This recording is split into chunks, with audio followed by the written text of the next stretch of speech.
onto the beach and drive 14 miles to camp down the beach and across the river. So I'm in the truck. You go pick them up, and you pick up, like I was driving, and you pick up like 6 people are in the truck. Or, you have 2 in the front seat, 4 in the back. And there's some in the back of the truck sometimes. Well, we're riding down the beach. And this old dude that insisted he had to ride shotgun over on that side, he was the one that was sitting over there. And he's sitting there, and I'm driving along. And this is the F-350, 4-wheel drive, 4-door, big old white truck, huge truck. And I'm tooling down the beach. It's got like 42, 44-inch tires on it. And we just kind of ride along, up on the beach there, looking at the ocean right beside us. And this old dude looks over at me and says, "Son, what's the elevation up here?" No joke. He did. "What's the elevation?"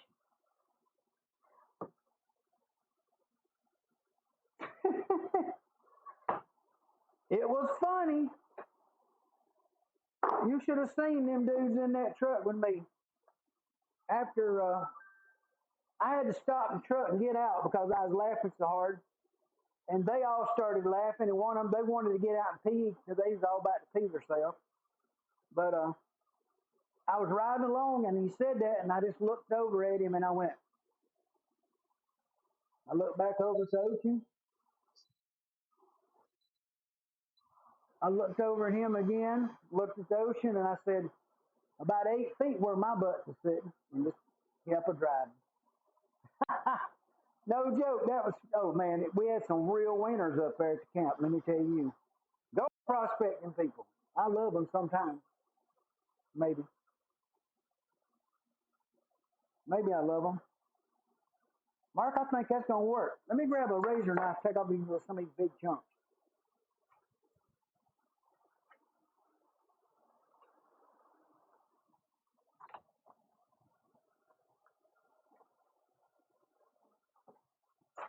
I guess it wouldn't matter if the shop was all one room.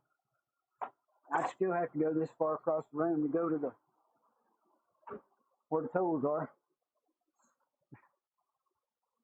Over the river and through the woods.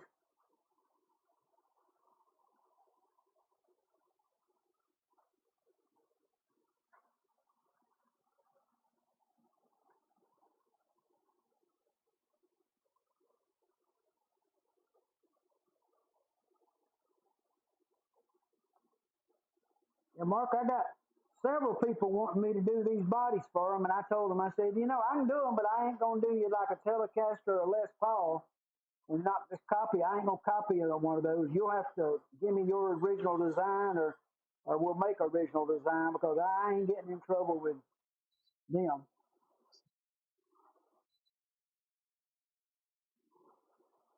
Never. You got it.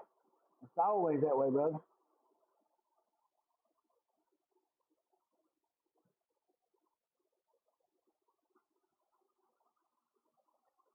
I already changed the Shopsmith over 3 times this morning. I changed it to, I was using drill press for a minute, and then I changed it over and put the sander on it, and then I changed it over and put the what you call it there on it, the bandsaw.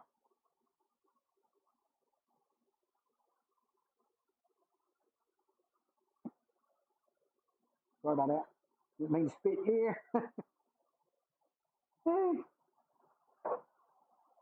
Yeah, Mark, I'm used to doing these videos and recording, and I only talk when I'm doing my lines, or when I'm explaining something or whatever. So I'm getting used to doing it a little different. It's nice to have somebody out there that's listening to talk to, though.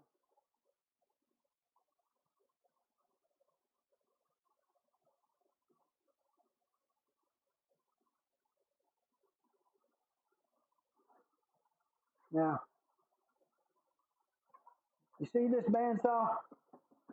I guess you can see that in the picture. That's got like 5.5 inches of throw right here. Okay, that's all. 5 3/4 at the max. Okay, so that's that one. And right over here, I'll give you a quick little look at this. You see that one right there? This is the one I did. It's the same, basically same bandsaw, same size wheels, and I cut it in half and bolted it back together with unistrut and half-inch bolts here, here, over here, and then the blade adjustments right here. And I only got one blade. I got a big half-inch blade for it because, well, when I got ready to build it, Mark, it was like, well, what size blade do I need? The first thing I done was look and see what was standard that I could buy easy. You know? I use a 72 and an 80-inch is what goes on a 12-inch Craftsman saw.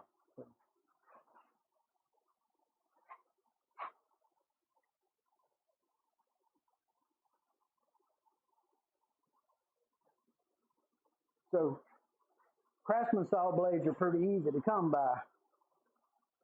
So yeah, that's what I did. That's the reason I done it that way. And so I added when I got a blade 8 inches longer, 72 to 80. That meant I added 4 inches of reach size. Yeah. When you're the frugal fixer and you cheat, you do stuff like that, like get somebody's piano and cut it up and make guitars out of it. I got neck braces right, or braces out of piano right over there. I cut necks out of, and also fretboards, maple fretboards. I've got like I think 7 or 8 fretboards over there. They're not real, doesn't have a lot of figure in them or anything, but they're good hard maple.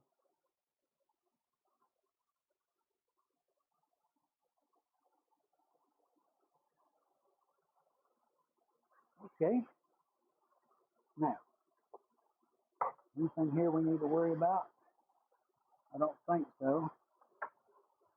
Now, I want to go this way, I think, is my idea. And then if I can get it pressed in,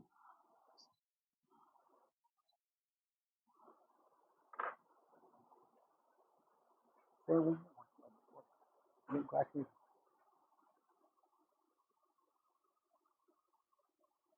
The keys for inlays, yeah. The one that gets me is the chuck for the drill press. How in the world does it get away from where it is? And somehow it vanishes sometimes, and I have to look for it forever. But yeah, okay, dude.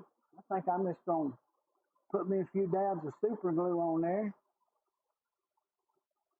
and some activator. Set that phone out of the way so I don't spray it.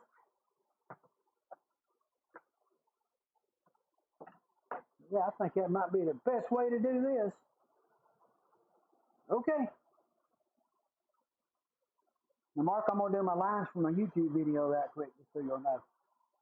Uh, okay, guys, I got tape around the whole outside of this, and I've got tape around the edge and outside, and then around the edge of this, so my bearing doesn't score it up when it goes around. So we're gonna put this. We're gonna super glue. Use the old super glue trick. We're gonna super glue this.